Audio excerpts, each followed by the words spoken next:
Hello, everyone. I'm Jean-Claude Beyond Mystic, and welcome to today's Beyond the Vault weekly update with Mr. Andy Schectman. You can find his work at milesfranklin.com. Andy, welcome back to the show. How Great are to you? see you, JC. Thanks for having me, brother. I'm happy to have you on. We have a lot to talk about. Man, things go. I thought last week, maybe we won't be able to do a show next week. There's not enough news. And here I am. I could do a 2-hour show here with you today. There's so much happening all at the same time. First of all, how you been? How was the last week? And what are things shaping up like right now for inventory at Miles Franklin? We last week was great. A robust, fast-paced start to the new year. Certainly with information, and it will go down to me as a mystery why you're seeing in like one of the slides that I or links that I sent you showing how we're seeing the big exchanges across the globe being bled down by the very sophisticated investors. We're seeing the central banks buy more gold than at any time in history, and yet the retail market is experiencing the lowest premiums and the greatest availability we've seen in over 4 years. It's as if the old adage of the big money always front running the little guy is true again here. When you go to the highest level of sophistication and the biggest level of supply, that being the exchanges like the Shanghai Gold Exchange, the London Metals Exchange, or the COMEX, you're seeing massive bleed down in inventory. At the same time, there's never been in the last 4 years a better time to buy gold and silver in terms of its availability, in terms of its price. And it makes no sense to me. I guess the big money is always ahead of the curve in this respect. Well, we'll get into all of that. I've put together a slide deck with some of the notes that you sent me here before the show. I have a few other items also we want to share with the audience members to put some meat to the bone here to some of this Sure. conversation. Before I do that, folks, welcome. Thank you so much. We are triple casting this particular episode on YouTube, Twitter, and also on Rumble. I believe we'll stay on YouTube as long as we can today. We should be able to have that conversation, hopefully, even though Google's just announced that they're going to change their sensitive event policy here. Adding more powers to their curation techniques, but hopefully we're on for a little while. So welcome everyone in the live chat. Speaking of these weird events, Andy, we saw yesterday the Department of Justice acknowledging for the first time that the Hunter Biden laptop content is legitimate. Imagine that. So I reposted and I said, can I have my old YouTube channel back? Because this is one of the reasons why I lost one of my YouTube channels. Of course, at the time I was accused of spreading disinformation. But here we go. Well, it's interesting too, because you don't see that. You have to really dig for that. You won't see that in any of the mainstream. And it just goes part and parcel with the fact that we're being lied to in so many places. It's really difficult to know what's real and what isn't. We all had a feeling that was real. We all knew it was real. We were told it was Russian disinformation. It was fake. It's just like the Bureau of Labor Statistics, who told us in 2023 that the job creation was fantastic and employment was fantastic. Remember, the Federal Reserve bases its mandate upon full employment or lack thereof and of inflation. And so they lie to us about inflation. They lie to us about unemployment. They lie to us about everything. We just saw a very little retraction. This is an article just like this. Sorry, we were wrong. It actually is real. That should be all over the news. That should be 60 Minutes. That should be congressional investigation. That should be big front and center. But it's just a little quiet article, just like the fact that we just got a revision for the 2023 employment numbers. And sorry, we were off by 440,000 jobs. 40% of the jobs we said were created. Sorry, they really weren't. But they don't, that's not front and center. And people go on believing this gaslighting that everything is great, everything is normal. Just go about your business, keep spending, keep borrowing. Everything is great. No need to look here. And I think this is more of the same, where the people in charge are ruining the credibility of this country because of things like this, where it's right in your face and they try and gaslight you into believing it isn't real. And then people like you who spend so much time, you and I were talking offline here, you're doing 20 shows this week. I don't think people quite appreciate and understand how much prep work goes into that, to study, to be well informed, to be able to converse in a very logical manner that you do and bring real information to the public. And yet they have the audacity, when bringing real information, to strip your channel. And there is no letter of apology. There is no, hey, JC, come on back. We screwed up. We're sorry. No, it's This is part of the bigger problem, in my opinion, the lack of credibility that is permeating through all the cracks, and I think it's not lost on people around the world. Yeah, I know. I was saying in my thing, can I get my channel back? Then I said, forget it. I don't want it. I've built another one. But can we instead maybe terminate CNN and all the other mainstream outlets for spreading lies and disinformation? But we're not there yet. But apparently, we can get closer to that as we get into hyper novelty. Okay, guys, there are a couple of articles we want to talk about here today. I'll bring the links also down in the live chat for you guys. This is, of course, the $34 trillion question here about U.S. debt. We're also going to talk about this statement that Vivek Ramaswamy was making about the BRICS nation. Again, adding fuel to the fire here, add the political discourse to what's happening around the world in the sense of de-dollarization. Very important there. I'll play that clip. We saw also Argentina's president promoting freedom here at Davos, kind of the oddball in all of this stuff. So it was kind of cool. We'll talk about this later today. We want to talk about the Shanghai Gold Exchange and Silver Exchange, also how we're seeing there, what we're seeing at the LBMA and the COMEX, the drawdown of the physical inventories, signaling something big here, as Andy was saying. That's what I was talking about. Yeah. There's a lot and of those traders, yep. You have to understand, in order to play in that sandbox, you have to be not only very wealthy, but wholly sophisticated. Right. And so you're talking the most well-funded and well-informed and sophisticated traders on the planet draining those exchanges. It would be much easier for someone to pay me $50 million to buy gold and silver bars than it would be to take delivery off of COMEX, let alone the Shanghai Gold Exchange. I think that's a very, very interesting situation that I think is a precursor to what we can expect to see in the retail market. And again, you start where no one's paying attention, you drain it on a massive industrial level. Yeah. And then by the time the people wake up to what's happening, it starts to already permeate its way through the retail industry. And I think that's coming. Is there something in your view when you say you think it's coming? Can we extrapolate a timeline based on the known mining operations right now, their output, the cost of production, the cost of fuel, where we see the current inventories, and how quickly this drawdown is happening? When do we have the big issue, or is there a magic bullet somewhere of another inventory that nobody knows about somewhere in the mountain that's going to suddenly magically fix this when we get to critical levels here?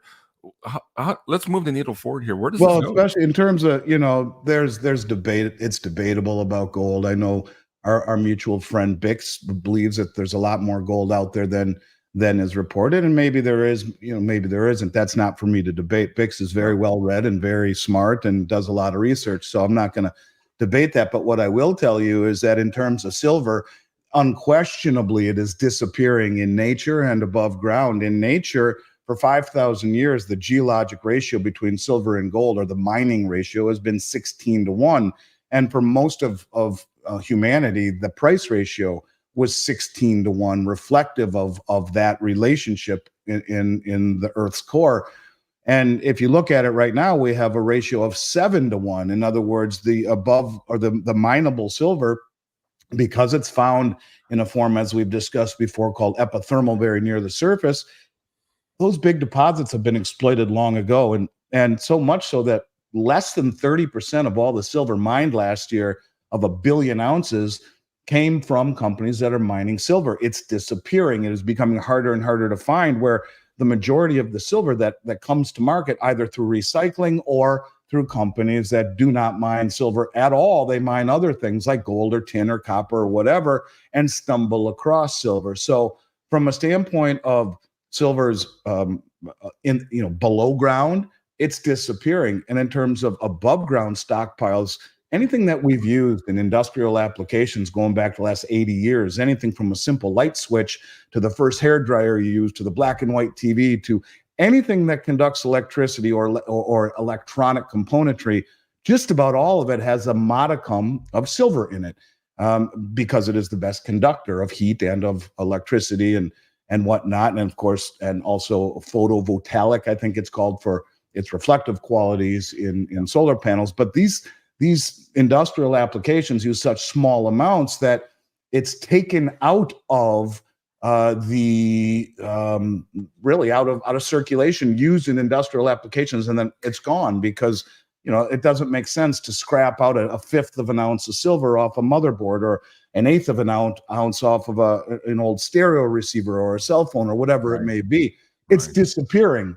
So yeah, I think the only way that you can successfully manipulate a market over an extended period of time is to push it in the direction that it is going. And it's interesting that when you talk about silver and the reporting by the Silver Institute, they ignore the military industrial complex's role in silver. They don't talk about silver used in military applications at all. Why Like the is that guidance not in missile, there? yeah, the guidance missiles and all that stuff. Yes. Yeah. And so, yeah, I think silver is the value of a generation. But you know the old saying, JC, the markets can stay irrational longer than you can stay can stay solvent. So Right. I would simply tell you, in my opinion, and I mean this dead seriously, that it is the trade of a decade, trade of a generation. I don't know that I've ever seen something that lines up better with upside potential versus fundamentals ever. Right. Let me bring up a couple of comments in the chat. Jake says, awesome, follow GC on X. Well, thank you. I appreciate that. And I saw somebody also, let me see on this one here. We now have this new feature from StreamYard where we can pull the comments directly from the Twitter. So as we're triple casting to Twitter, you guys can leave us comments there too. Like Madame Weber says, hello from France. Bonjour. Bonjour from Canada. Thank you, Madame Weber. Okay, so let's get into this debt story here. So you provided this chart, and to some people, just looking at it at a glance, oh, it doesn't look that bad. But you have to understand here, this is interesting. We're at the $34 trillion mark here, but well, I was going to confuse money supply with all of this, but let's get into the debt part first here. Why this chart is very important and why we should be paying attention to this, even though the mainstream media is really not talking about this. Well, right. I mean, first of all, and I say this all the time, and I've said it probably more than any single thing I've ever said on podcasts. A trillion seconds ago was 31,688 years ago. That's a trillion seconds. Neanderthals stalking the plains of Europe 1 trillion seconds ago. And we added $2 trillion. If you look at what the debt was at January 1st, 2023, it was 21.4 trillion or 31.4 trillion at the end of January or January 1st, 2024. It's 34 trillion. It went up 2.6 trillion in a year. 4 trillion in 2 years. It took 230 years to create the first 2 trillion, and we do it in the span of a year. We spent $900 billion on interest payments, and it's going to be 1.2 trillion this year. And so when you talk about the acceleration of debt and the issuance of debt, where our government is going to issue $1 trillion worth of treasuries every quarter, that would have been considered unimaginable. We are reaching a point where the rest of the world has to say to themselves, what the hell do we want to buy this debt for, when this is a country that has chosen the path of inflation the way that all of the countries have leading up to this, that instead of making the tough decisions, this is a country that's addicted to spending. It is getting out of control. It's reaching that logarithmic moment where it starts to shoot up and become unattainable at some point. So yeah, I think this is something that should not be overlooked, especially as we see its rapid ascent. And that's where you get that hockey stick moment, and you get towards the end of the equation, if you will. And I think this is something that will have a profound effect moving forward on the value and the demand for the dollar and for treasuries. At some point, when you see countries like China and Russia and Saudi Arabia and India and all of these countries dumping U.S. treasuries, the institutional traders who are buying all of these bonds will demand a higher interest rate for the inflation risk, for the default risk, and for just the risk of higher interest rates. I don't care that the Fed says they're going to lower rates. They're talking about lowering the federal funds rate, the very, very shortest end of the curve. But by doing that, you reignite the inflation engine, because the government can borrow more at less cost, can use it, spend it, inflation gets heated up, and then the back end of the curve, actually rates go higher. This has happened many times before, where they lower the front end, it reaccelerates inflation, and the back end goes up. So it's not all as simple as it seems. And this is a very, very, very big problem that's not going away, nor is it being dealt with our spending addicted government spending money like drunken sailors with no end in sight. And as scary and terrifying as that chart may be, that's only the debts that the government has admitted to. And we know through the work of Catherine Austin Fitts and Skidmore, there's a lot of things that are happening off books, off ledger, so to speak, that are perhaps not even accounted. Well, let me make one point on that, and that I'm glad you brought that up. There's $150 trillion in unfunded liabilities that are not on the balance sheet, like Social Security, which is $77 trillion underfunded. How the hell do you pay that off, right? And that's why the Congressional Budget Office, which, is one of the last bipartisan groups in Washington, came out and said, look, by 2031, in less than 7 years, 100% of all the money we take in taxes will be used to pay just the interest on the debt and mandatory entitlement spending like Social Security, which isn't on the balance sheet, nor is Medicare or Medicaid or any of the government military pensions. And I keep saying this on all the shows I'm on. Ask yourself, how does the United States remain the world superpower, both financially and militarily, when 100% of all discretionary spending would have to be borrowed? And that includes military by 2031. How do we have the strongest military in the world in 6.5 years if we have to borrow all of the money to fund it?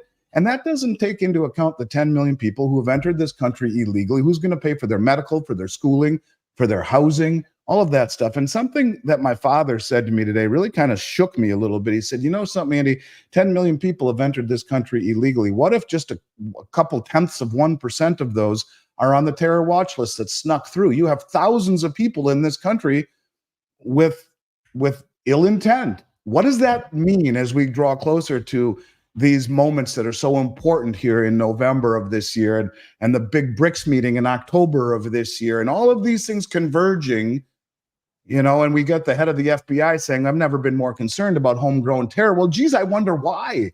And so, yeah, I think that these are things to be concerned about. And the fact that guys like you who are speaking truth, backing it with fact and logic, we get our channels taken away from us, and we're sorry. You were actually right, but we're not going to admit that. We're not going to do anything about it. God bless people like you who are trying to wake people up, because I think most people have no idea what's coming at them.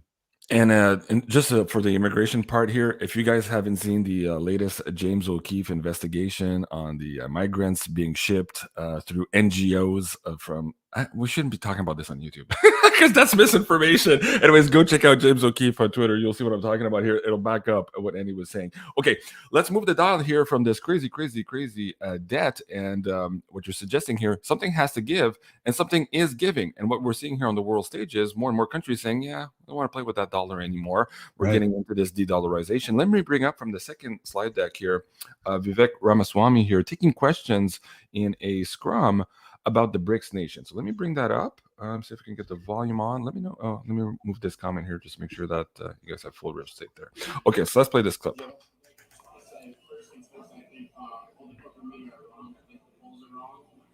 I think they're wrong too. Thank you. What's your thoughts on BRICS as a global organization and U.S. dollar value? And so I have the closed caption for you guys there because we could barely hear the reporter's question, but he's asking about Bitcoin ETF being just announced last week and the ramifications here of the BRICS nations getting together in this de-dollarization effect. So I'll let that play here, and then we'll get Vivek's answer on all of this. I'm sorry, sir. Intelligent questions are not allowed in these press guides. You're only allowed to ask what is within the open window of established issues that do not matter to the future of this country. But you asked one that does matter to the future of our country. I'll address it anyway. So BRICS refers to the Brazil, Russia, India, China, South Africa alliance that, among other things, is establishing a currency backed by gold, a gold standard, to replace the dollar as the reserve currency of the world. This is a major problem for the United States. This would permanently increase our borrowing costs if the dollar is no longer the established currency, the established reserve currency of the world, especially at a time where we're $34 trillion in national debt, which isn't a great time to increase your native borrowing costs from the dollar no longer being a reserve currency. So yes, actually, that does matter. The right way to deal with it, though, isn't to try to swat that down, but to increase the value proposition of the dollar itself by pegging the dollar to hard commodities. Single mandate for the Federal Reserve should be dollar stability. Stabilize the dollar as a unit of measurement, period. That's going to be the single mandate of the Federal Reserve, at least de facto, the way it should operate. And which is already in our Constitution, by the way. There's a de facto definition of the value of the dollar pegged to commodity. Hold on, let's get going. The chairman of the Federal Reserve shares that view, and it's the way I'm going to actually run the United States. And I do think that I reject this idea that there's 100 different executive branches of government. There's one executive branch. Read Article 2 of the Constitution. The idea that the Fed is somehow immune from that level of accountability is a vision that I reject. You know? Okay. Fabulous statement, and that's going to lead us into also. Let me see if I can bring this up for the audience. Hold on. This one here. No, did I go too far? This one here. Trump now also talking about the gold standard and also his refusal of installing any type of central bank issued digital currency. Let me bring that clip down also. I want to hear you that. So first of all, while I rejig for this next video and audio clip, your first thoughts here on what just happened. Mainstream news, mainstream candidate here. He's now since dropped out from the race, but Trump did say also yesterday that Vivek would be working for a long time for his administration, or words to that effect. You guys can go check out that speech. How important is this that we're now finally asking the real questions, as Vivek is saying here too, on things that actually matter to humanity? Go ahead. JC, I've been saying this in 1,500 videos for 4 years, and when I was talking about it in 2020, there wasn't a person around mentioning it, and I was kind of the lone voice. That's what's given me some notoriety in the industry, because I was right, and I was spot on. In fact, what's scaring me is how fast it is accelerating, and to see it now admitted by a mainstream presidential candidate, or obviously he's dropped out, but someone who's in the know, I find it to be shocking. And to his point about the West, look, even the International Monetary Fund, which is a Western-based entity, Kristalina Georgieva, the head of the IMF, said any central bank digital currency that is not pegged to something would be fiat. They wrote a report earlier, about a year ago to the day almost, that said, the IMF did, that said gold as an international reserve currency, comma, a barbarous relic no more, question mark. You have the world understanding. And it's very interesting if you look at the way that all of the accounts are labeled that hold gold in them around the world. In all the various central banks, they're held in something called the gold revaluation account. Why do they call it that? I think they understand it. And when you see comments by guys like the head of the Polish central bank, I think his name is Adam Lipinski, he said, look, we hold, and I'm going to paraphrase, we hold gold because when the power gets shut off to the global financial system, which is all digital, gold will be the bedrock and the stability and the springboard for us to rise from the ashes, so to speak. I mean, are they all but saying there's going to be a cyber attack, just like is on the World Economic Forum's website, and just like the Obamas produced that movie on Netflix talking about a global cyber attack? I don't know, but what I am saying is that gold is getting noticed, whether it be by the IMF or the BIS, the Bank of International Settlements, which reclassified it the world's only other tier one asset next to dollars. Think about that. The only other tier one asset. Why would they have done it after 70 plus years of it just being dollars? And if it were so reflective of its value, of its price, then why would the most influential, well-funded, and well-informed traders on the globe, the central banks, have bought more gold over the last 2 years than at any time in human history? And why has China bought for 14 straight months? And why are the exchanges being bled dry? And why is none of this being asked in the mainstream? That's the point. I think, follow the news. Don't listen to it. Look what the big money is doing. Don't listen to the rhetoric. Look at what the big money is doing, and that will tell you where it's going. Yeah, absolutely right. Okay, let me play a clip here from our president, Donald J. Trump. Before I do that, let me recognize Meg Moonbeam. She's one of the co-producers here on Beyond Mystics. She's in the chat. She just got married at the chapel. Congratulations, Meg. This week. Congratulations, Meg. And Megan and I are also going to be producing a new show later on this week on Sunday, I believe it is. It's called the Meg and JC Show. I'll bring that up in a second to show that to you guys.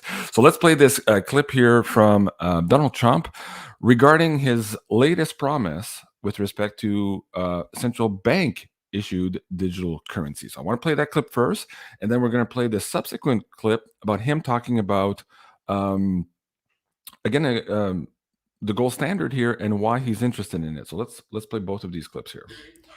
And tonight I'm also making another promise to protect Americans from government tyranny. As your president, I will never allow the creation of a central bank digital currency. You know about that? I didn't know you know so much. Very well, New Hampshire, very smart people. Very current. You know what they're doing. Such a currency would give a federal government, our federal government, the absolute control over your money. They could take your money, you wouldn't even know it was gone. This would be a dangerous threat to freedom, and I will stop it from coming to America. Those are big words, and Big Swear and a couple of gangs there in an email thread yesterday were saying, boom, the CBDCs are already dead. The fact that this is coming from a presidential candidate, it's not Andy, it's not JC, the tinfoil hatters on YouTube talking about the dangers of the implementation of a central bank issued digital currency is Mr. Trump here. Your first reaction to that speech and scared what for his moving safety, forward? scared for his safety, because this is an agenda that the big money wants. I hope he's. I just pray for it, to be honest with you. But I think that there are ways to issue a central bank digital currency that would gain credibility to the system. You see, a lot of people will talk about a central bank digital currency and not look at things this way. They'll look at it, well, the erosion of my privacy and my liberties and all of that stuff. I understand that. I get that. I think, however, it is the only way that you could issue a gold standard. And you're going to ask me about going back to a gold standard. And I think President de Gaulle from France proved that convertible currencies convert, that the rest of the world would stand with their hands out asking for their dollars to be exchanged for gold, and including our debtors like China and Japan, to which we owe large chunk of our multi-trillion-dollar national debt we owe to these countries. And they'd say, give us our gold.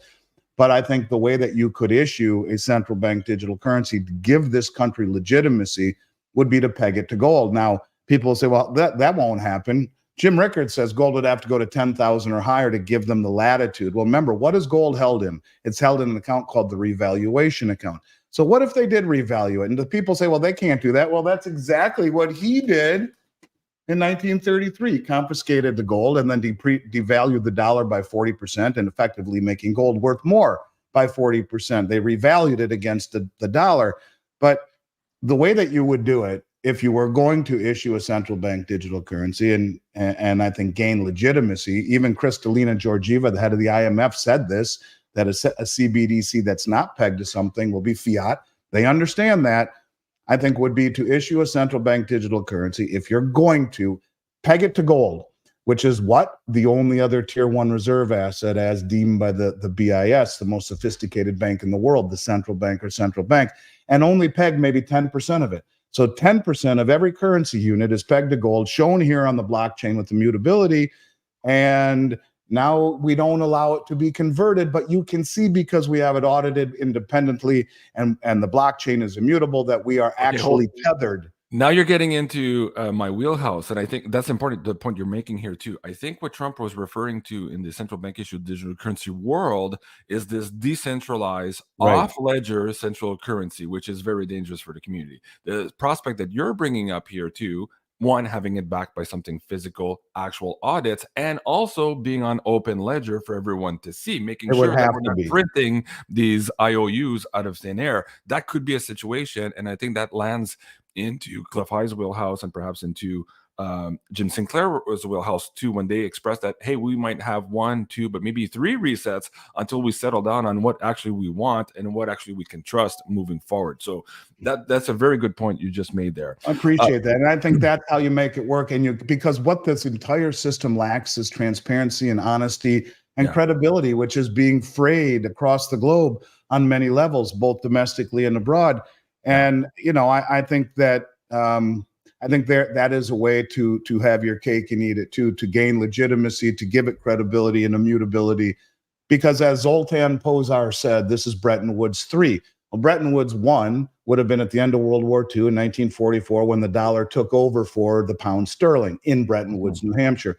Bretton Woods 2 would have been loosely when we closed the gold window in 71 and have it then backed by the Saudis and the petrodollar, valuing oil globally in dollars. That was Bretton Woods 2. He says Bretton Woods 3, and this is a man who understands the plumbing of the financial system better than anybody.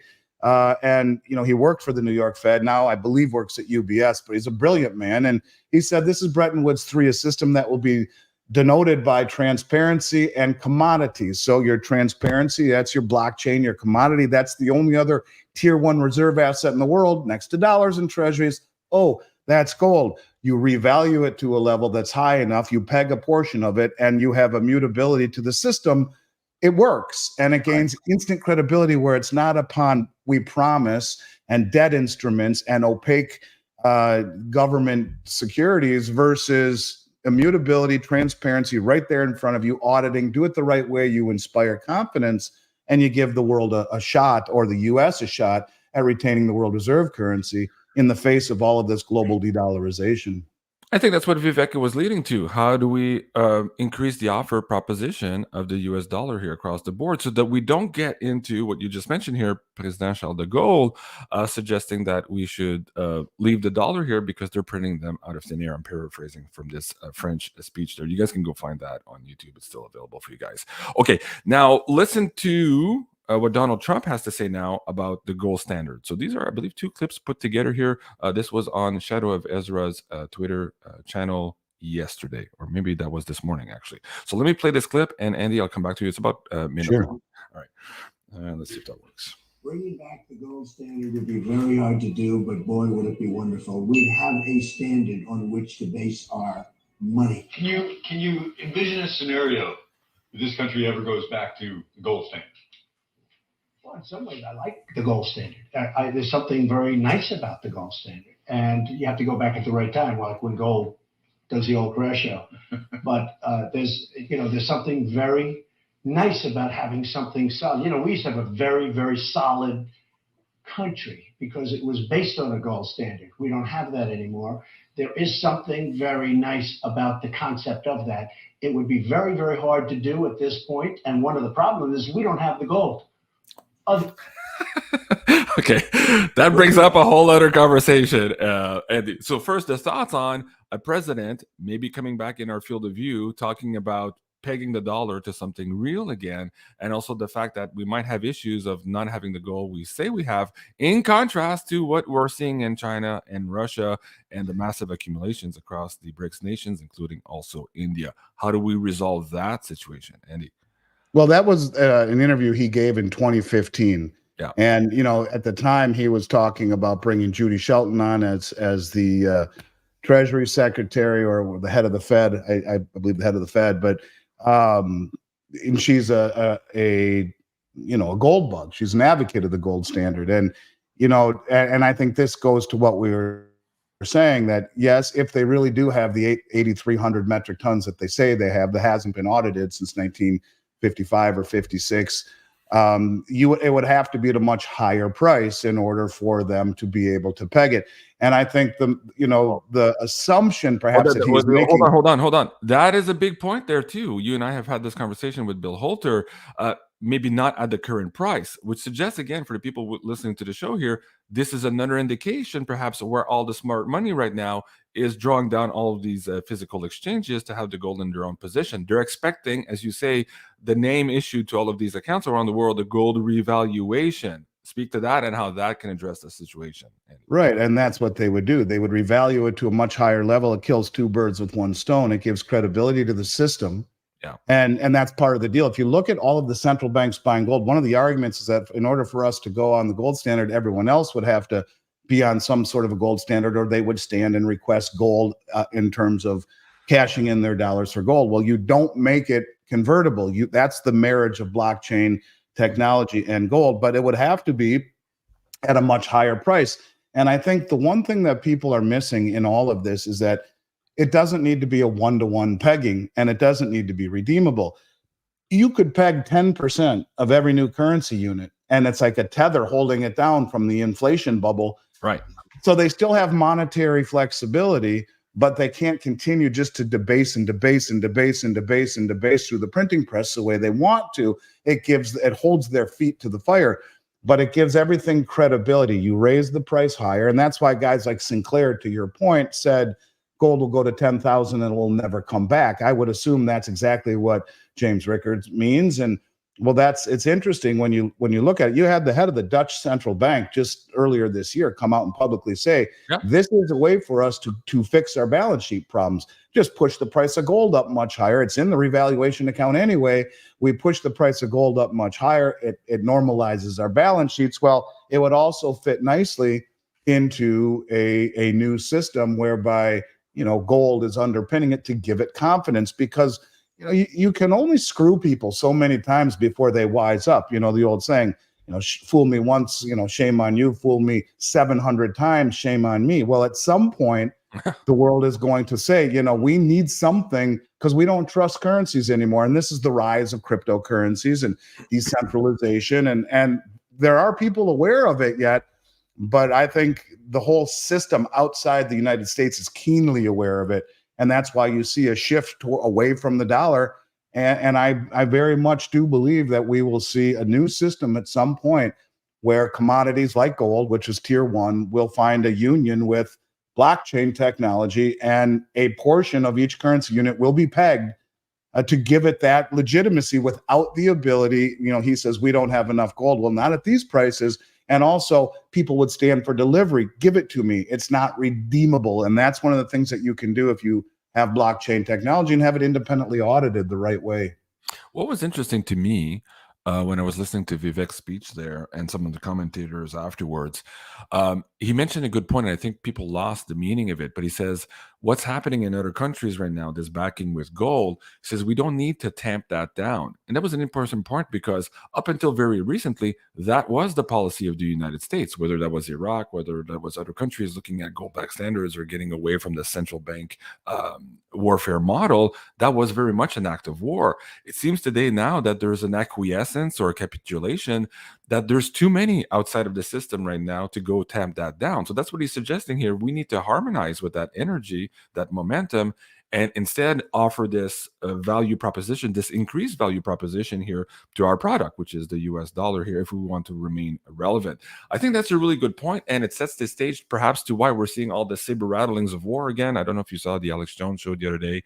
There was leaked documents that Germany was on this World War III countdown, so to speak. So, and now we're hearing that more troops are heading into NATO. So we're very much coming into a crunch time there. Speak about maybe some of these geopolitical aspects right now that you're watching that could, either force the hand or either need to happen here in order for the rest of the population to come on board and demand from their governments a better financial system. How close are we to perhaps that gut punch moment that a lot of people are proselytizing could be happening here very time soon? Yeah, it sure seems that way. I mean, whether you talk about an expanding war in Yemen, and there's no coincidence, you got the Red Sea right there, and the Straits of Hormuz, or whether it be the growing number of countries like Iran, like Russia, like the United Arab Emirates, who say we're not going to take dollars for oil any longer.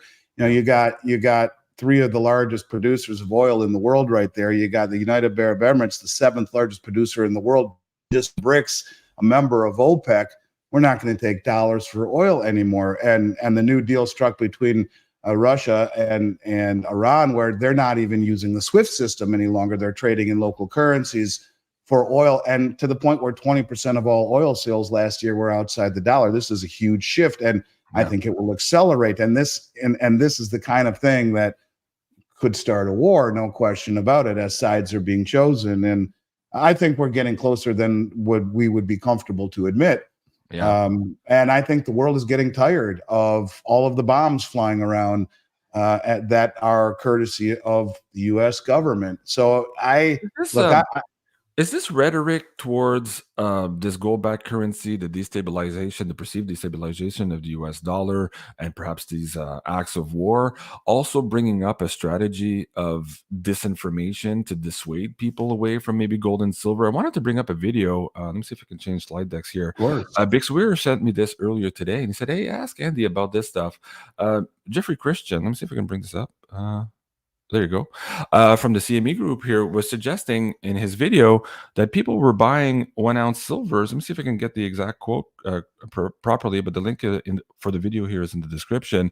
That he was saying that industrial buyers, why would industrial buyers ever buy 1 ounce silver coins to melt down, like Jeffrey Christian says in this particular video. Is that misinformation? Where is this coming from? I look. I Any mean, sense? I don't want to speak negatively about Jeffrey. I see him at conferences from time to time, and um, he's got a job to do. I respect that, but I completely disagree with the take that anyone would be buying 1 ounce silver coins and melting them down as an industrial buyer. That may be a last act of desperation in the end, but why the hell would you do that when you can buy, Comex bars or even 100 ounce bars or kilo bars, all of these that you would buy, whether it be on the Comex exchange or off the Comex in smaller, retail size bars at a fraction of the price of the coins. Well, the A lot. proposition or the takeaway from that video, if I got it wrong, and maybe this is just my opinion, is that he's trying to make the case for an oversupply of silver for industrial use, and that's why they're melting down these 1 ounce coins to get bigger products out of it. Does that make any sense in your No, it worldview and what doesn't we're make seeing? any sense. It doesn't make any sense to me at all. And I do not believe there is an oversupply of industrial bars. I do not. And you can see that by looking at that chart that I sent you of the drawdown in silver inventories off the Shanghai Gold Exchange, off of the COMEX. Doesn't have the LBMA on there, but the LBMA came out in 2023 at the beginning and said if we see deliveries like we saw last year, there'll be no silver left. So again, Jeffrey is quite often his viewpoints are different than those who are talking about what's happening in the retail space, but it makes no sense to me whatsoever that anyone would melt down coins for bars, especially if he's trying to claim that there's a too much supply. Well, then why would you be melting down coins at a higher price? It doesn't make sense to me at all. And look, I think it lacks common sense more than anything. And to be fair to Jeff too, like I understand, maybe there's a point of view I'm not seeing. Maybe there's a point of view Andy's Yeah, not seeing. If you right. want to come on the show and discuss it, you're more than welcome. You know where to reach me, beyondmystic.net. There's a contact form at the top right of the page there. Like Okay. Kathy Rennick writes there, pawn shops meltdown from jewelry. Okay, fine. That makes sense. Meltdown jewelry, meltdown flatware, meltdown all that stuff. But why buy a coin at a high premium only to melt it down when you could buy bars at a low premium to melt them down into bigger bars? It doesn't make any sense at all to me. And Mhm. I unless I'm missing something, I just don't get it. Right. Okay, let's move into now some of the legislations being put around the world. So on one hand, we're seeing the big power players drawing down the physical inventories on the exchanges around the world. And also here, now, not just abroad, but here also, this is David Morgan who tweeted this the other day.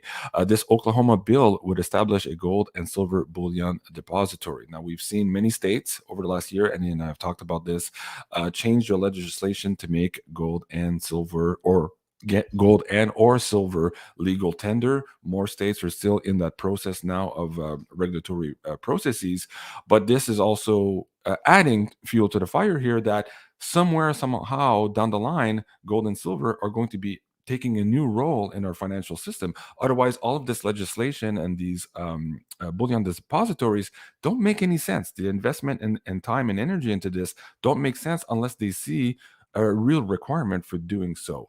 Extrapolate here what we're seeing, Andy, and tie that into perhaps what Mr. Trump was saying and what Vivek was saying about having to increase the offer value of the US dollar here, pegging it to real commodities in a real way in a very short period of time. Andy. Yeah, I never thought I'd ever see a period of time where states would call gold and silver coins issued by a sovereign mint like American Eagles legal tender for all debts, public and private, even going as far as paying your property taxes, where you can walk into the county commissioner office and pay your property taxes with gold and silver coins. The verbiage that most of these legislations have in them is that it's the melt value of the coin plus any market premium. So the face value really is meaningless, but they are very clear on the fact that they are legal tender coins that would fit this bill. Many of them, or some of them anyway, say only American made. And I think Oklahoma might be one of the ones that says American made coins, but I find it to be almost like, the American spirit is not dead.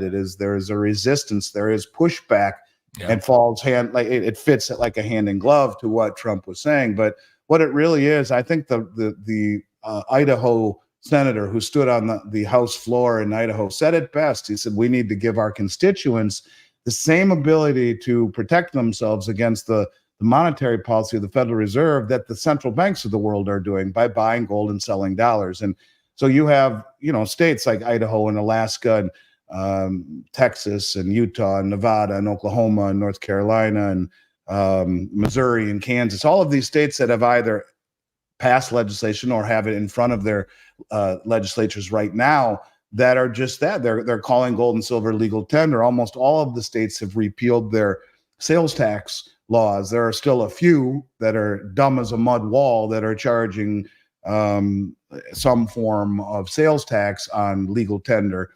It makes no sense at all, but you're seeing a growing trend that there is a, they say history doesn't always repeat, but it often rhymes. Well, you're seeing everything come full circle here, where gold and silver are being recognized by a portion of the world as being wealth. And that's something, like you said at the very beginning, it is considered treason for any state to issue anything other than specie, as it's called, which is gold and silver, for money. So we've deviated so far from the Constitution, or use it when it's convenient. But yeah, I think we are heading back towards our constitutional values. A lot of these states are, and looking at gold and silver as money, as wealth, and that is the proper way to look at it. Okay, guys, there's a lot in there. I recommend you maybe rewind the last 2 minutes and listen to that. Again, talking about the energy betraying perhaps the hidden moves here. They're spending all of this energy for something, and if you kind of dig a little bit more, you'll understand why that is. And then it's a question of whether or not you want to harmonize with where the system is going, or whether you want to fight that till the last minute, to the point where you're not as lucky as you are today with the low premiums we have today. So I want to add another component of this, and maybe we can end here today, Andy, before we talk about some of the specials you have for the audience.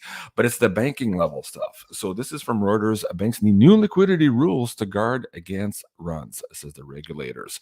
So we're seeing the reverse repo, we're seeing the tightness in liquidity, we're seeing the overnight lending rates issues. The banks are not lending to each other. They're having all of these issues. We're seeing all these banks closures. You and I talked about that in the last month. And still, now they're wanting even more regulations to guard themselves against the bank runs, which ostensibly have not really stopped since we started talking about this banking crisis last March or April of 2023. Where are we going with this? How does the crisis at the banking level perhaps exacerbate or accelerates this move here to the alternative of what Vivek was saying here, added proposition value here to the US dollar and big regulatory changes? People need to remember when Bear Stearns failed at the beginning of the year in 2008, I think it was 6 months later, 6 or 7 months later, that Lehman Brothers failed. And, that puts it September, October. Interesting. That's when the BRICS meet. There's 200 meetings the BRICS are having between now and their October meeting, 200 of them. But the big one where all the countries come, and we will know much with more certainty which of the countries that have been fully admitted into the BRICS. There's almost 30 that have officially applied, but you have the election in November. You have all of this stuff coming, and if things follow the way they did in 08, 09, we are not out of the woods even by a long shot. You have, depending upon who you talk to, between $600 billion and $1 trillion in unrealized losses. You have $7 trillion in uninsured deposits, meaning a lot of these banks have a good portion of their accounts above the FDIC limit. You have the FDIC with 28 billion in resources or in assets backing 18 trillion in deposits, and a lot of banks that are hanging on by a thread. This short-term lending program, which has $140 billion in loans that they made to the banks, is due to sunset in March, meaning the last loan that can be made doesn't end in March. It just means the last loan that will be made is, I believe, March 11th. That's it. Anything after that, no more loans are made. And what's really pathetic about this short-term lending program, it's almost a form of QE where they're pumping money back into the banking system by letting the banks put their toxic assets, these bonds, if you will, that are underwater. They're allowed to give them to the Fed at par, meaning face value. Now, if you're allowed to wait the 10 years for the bonds to mature, you get your money back plus the rate that you were sold at. But if you need to sell them, well, you're underwater 50 cents on the dollar. So the Fed says, I'll tell you what, give us your bonds. We'll take it for 1 year. So you have to pay it back in 1 year, but we'll pay you right now. We'll lend you money as per the face value of those bonds at 4.85%. So they post their collateral. They pay 4.85% loan to get money back valued at par, even though the bonds are worth half of that. And then what they're able to do is leave the building, turn around and walk back in another door and lend it back to the Federal Reserve at 5.5% or thereabouts. So they're borrowing from the Fed at 4.85%, posting toxic collateral, and then taking the money they just borrowed and giving it back to the Fed, and making the spread between what they're paying and what they're being paid. You just can't make it up. And so, you have a situation where they're doing all they can to reliquify these banks. But what happens when this bank funding program ends? And what happens if rates go higher? And we're not out of the woods yet. There are going to be bank failures, and it will take one bank bail-in. One bank bail-in. And it's very important to understand that according to the Dodd-Frank Act, you are an unsecured general creditor of the bank. And if you read bail-in legislation, it will tell you two things that are very important. One, the FDIC, which acts as the custodian of the failed banks, has, I think, between 3 and 5 years to pay you back. 3 to 5 years to get your money back. And number two, they also, the number one mandate is that it makes sure that the shareholders of the bank and the unsecured creditors, which are the depositors, bear all of the losses of the bank. So you will be bailed in, and anything over 250, you're not getting back. And up to 250, they have 3 to 5 years to pay you. Now, is that going to happen that way? Don't know. But if you see a series of bank failures, one bank bail-in, which triggers a run on all of the banks, like this guy is saying, we need to find ways to give these banks liquidity quickly, because if they need to come up with the cash, see, that's the point. They have very small cash reserves on hand. During the pandemic, they were allowed to relinquish them to zero. Yeah. So when the depositors say, give me my money because I don't like what the balance sheet looks like, they have to either, they don't have the cash on hand, so they need to sell their assets, which are at 50 cents on the dollar. Bang, in 36 hours, Silicon Bank was bankrupt. And that is what will happen. And one bank that gets bailed in, it triggers this massive deal. So yeah, I think 2024, we will see trouble with the banking system. And to me, that's kind of the black swan. I guess we'll see how it all plays out. But when you realize the number two in charge at the White House for economic policy, Lael Brainerd, being a modern monetary theorist, well, this is what she would want. She would want bank failures, to cull the banks, to have a much smaller swath of banks, like a couple dozen or less, and that's it, rather than 4,500 banks, because it's much easier to enact policy and issue a CBDC to a handful of banks than it is to 4,500. So I think we have not heard the end of the banking problems. And, this year, starting in March, from March on, you can expect to see all sorts of craziness leading up to the October meeting in BRICS and the November election. This is going to be, as the Chinese curse says, may you live in interesting times. As God is my witness, I truly believe these will be the most interesting times that any of us have lived through. Let's just hope not to the detriment of our standard of living or to our freedoms and or our liberties. It's funny you mentioned March, because I did this episode last night and we talked about the Ides of March and how this Google announcement here on the sensitive event and how they have to change their algorithms here to better curate the search content, not just on Google, but their other enterprises such as YouTube. There were some people suggesting that it appeared, if you read the text of their notice, that it could be a financial event they're talking about, so that they were getting ready for this big financial event and perhaps being able to curate that conversation so as to force people into CBDC. That's the conjecture here at that point. But when you look at everything that's happening now in the context of our world, that's not so far-fetched. So, but you know what, JC, that's been my premise all along, because my mentor, Richard Russell, always used to say, and this was long ago, and he's such a, God rest his soul, the smartest man I ever encountered. And he would say the Fed has two choices, but to inflate or die, inflate or default. Option number 3, find a villain. And that villain would be whoever, maybe it's OPEC or Putin or Xi Jinping, or the fact that OPEC says we're not taking dollars anymore, and the dollars get dumped, which spikes interest rates, which collapses everything. The banking system, the value of the dollar, stocks, bonds, and real estate, all inversely correlated to a massive spike in interest rates. So you have a villain to point to. And if you talk about modern monetary theory, which is what Lael Brainerd is, how do you make people take a CBDC who have no interest in doing so? Well, you blow up the system. You point to a villain who did it to us. They did it to us. How could they do it to us?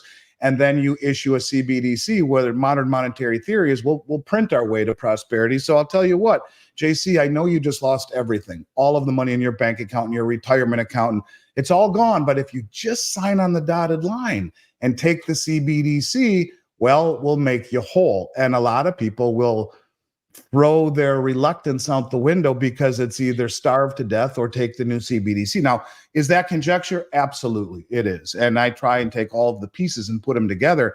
But it just makes sense to me, because how do you get a public who doesn't want a CBDC willing to take it? Well, you blow up the system. You don't accept fault for it, but point to a villain and say, here's a solution. You make him feel pain first. Yeah, and say, we'll make it all better. Just put this Band-Aid on, and what do? You'll have a good portion of the world or this country, I hope I'm wrong, but would have no choice but to take it. And that's what modern monetary theory is. It's printing. So we can just print your way to prosperity. And that's why we do these shows, to keep people informed, educated as to their choices and as to perhaps what the game plan is for them. R. Desjardins says in the chat, my favorite money guy. Thank you, Jean-Claude and Andy, for keeping us aware and awake. I appreciate that. Appreciate that comment. Likewise. Andy, before we go today, let me go back to the silver page here. So beyondmystic.net /silver. These are some of the new offerings here available to the audience members. Are you completely out of those Trump bars? I saw. No, we're not. We're not out of them. We just try to do different specials every week. And next week, I'm going to do something truly special. And I'm going to offer things that, to me, these aren't special. It's a special price, but they're not special. I mean, they're just everyday things, and everything right now is special in terms of its pricing. But I'm going to offer some coins that I think are special next week. But look, what these are great values. And the 10-ounce Royal Canadian Mint bar, love them. They come in boxes of 50, a mint box of 500 ounces. Amazing. I love those black monster bars. Yes. And what you see in all three of these coins, JC, is the lowest premium that you would have paid in 4 years. Okay, that's special. Next week, I'm going to offer something truly special. But what this is to me, if you're looking to buy gold and silver bullion, and again, all of this coming from the Royal Canadian Mint, maybe the most respected mint in the world, the prices and the premiums and the availability are as good as they've been in 4 years. And I don't mean to denigrate the special. I just mean that they're items that are everyday vanilla that I think people should own, and they're at a great price. Everything is on sale. Next week, I'm going to bring some pre-33 gold coins at prices that I haven't been able to offer in a very, very, very long time. To me, that's special. But right now, what this is are just damn good prices. Damn good prices. Okay, guys, beyondmystic.net /silver if you're on the US side of the equation. If you're Canadian also and you're looking for the specials here, you can go to mfbullion.ca /beyondmystic. And there you'll see the 10-ounce silver bars here. Different sources, of course, here at $2.99 Canadian over spot. Also at a really amazing price there for you Canadians. So that's mfbullion.ca. And if you're on the United States side here, beyondmystic.net /silver. Andy, before we go, anything else you want to share with the audience members? Anything else also starting to creep up on your radar? Cliff High is talking about this hyper-novelty period of time where we're going to go into 2024 realizing that all of the old structures are no longer there, and that the custom of people looking up to authority in order to make decisions is going to be upended, where we are going to have to take decisions for ourselves outside of the authority that might be scrambling and breaking apart as we move into 2024. What would you say to the audience members on how to navigate this hyper-novelty situation we're about to face here?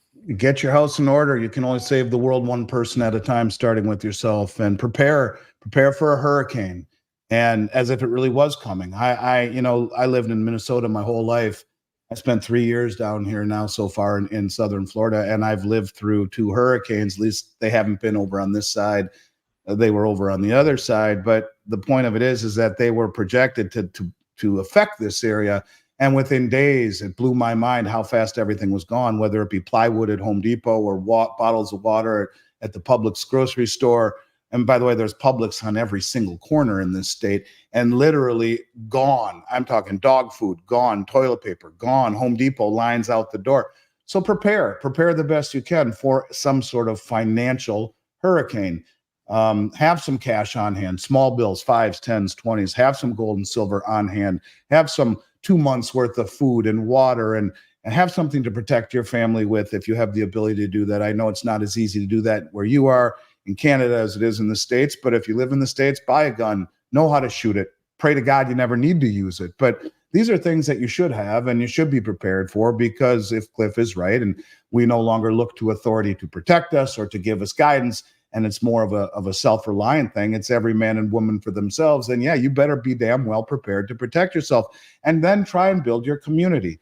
You know, you can only save the world one person at a time, starting with yourself. But once you've got your house in order, then reach out to people who are like-minded and do the best you can to build a community, to look out for each other. That's really the best we can do in a world that's so divided. Find the people who you know you can trust and count on, and as crazy as it sounds, develop a plan. The best laid plans need to be reevaluated from time to time. And I think this is one of those times where we need to reevaluate where we are in the cycle and prepare. The Titanic sunk. People died because they didn't have enough life rafts because the boat could never sink. It was impossible. Well, the recency bias and the normalcy bias surrounding the U.S. dollar, that SS U.S. dollar bill, Yeah. I think needs to be reevaluated, and get your house in order, protect, prepare, and build a community. And from there, let the chips fall where they may, because I will tell you, in all of the years I've done this as a father, I've never been more concerned of what 2024 will be. I think this is a year of great change, and I think it's already started. And it'll be interesting to see how everything plays out, really, over the next 8 or 9 months as we head towards the election.